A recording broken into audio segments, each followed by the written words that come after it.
আজ আমাদের ন্যাড়াপোড়া, কাল আমাদের দোল।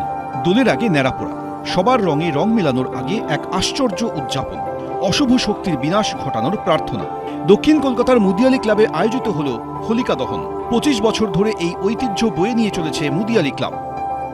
হোলিকা দহনের মাধ্যম দিয়ে আমরা আমাদের যে ইভিল যেটাকে বলি আমরা, সেই ইভিলের ধ্বংস হলো এবং আবার পুনর্ভাবে নতুনভাবে আমাদের সমাজের যাতে শুভ হয় আগামী দিন, সেরকমই একটা পরিকল্পনা আমাদের থাকে।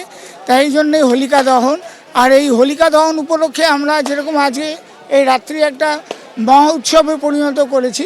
এখানে আমাদের উদ্দেশ্য হলো শুধু শুভ সময়ের অপেক্ষা নয়, যাতে অশুভ শক্তি যাতে বিনাশ ঘটে, সেটারও একটা প্রয়াস। অন্যদিকে কলকাতা পুরসভার 87 নম্বর ওয়ার্ডে সার্দার্ন অ্যাভিনিউ ও শরৎ চ্যাটার্জি অ্যাভিনিউয়ের ক্রসিংয়ে সোমবার রাতে অনুষ্ঠিত হল হোলিকা দহন। কলকাতা পুরসভার 87 নম্বর ওয়ার্ডের তৃণমূল কাউন্সিলর মনীষা বসুর উদ্যোগে আয়োজিত হয়েছিল এই অনুষ্ঠান। যা জিনিস আমাদের মধ্যেও খারাপ আছে বা যা আমরা খারাপ জিনিসকে জ্বালিয়ে নতুনভাবে নতুন জীবনটা স্টার্ট করতে। শুক্রবার থেকে মুদিয়ালি ক্লাবে আয়োজিত হতে চলেছে চৈত্র সেল। মুদিয়ালি ক্লাব ও ক্যারাভানের যৌথ উদ্যোগে আয়োজিত এই চৈত্র সেলে থাকবে বিভিন্ন স্টল।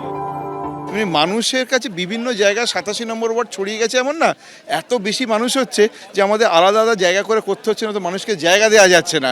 কোনো রেশারেশি না, ওটাও আমার পাড়া মুদিয়ালি, শিব মন্দির আমার পাড়া, 87 নম্বর ওয়ার্ড পুরোই আমার পাড়া। তো এখানে যখন কাউন্সিলর রয়েছেন, এমএলএ রয়েছেন, স্টাররা রয়েছেন, সবাই মিলে ঘুরে ঘুরে আনন্দ করছেন, কোনো রেশারেশি নেই। সব মিলিয়ে রঙের উৎসব ঘিরে জমজমাট। সৌমিত্র রায়, এবিপি আনন্দ, কলকাতা। এবিপি আনন্দ, এগিয়ে থাকে, এগিয়ে রাখে।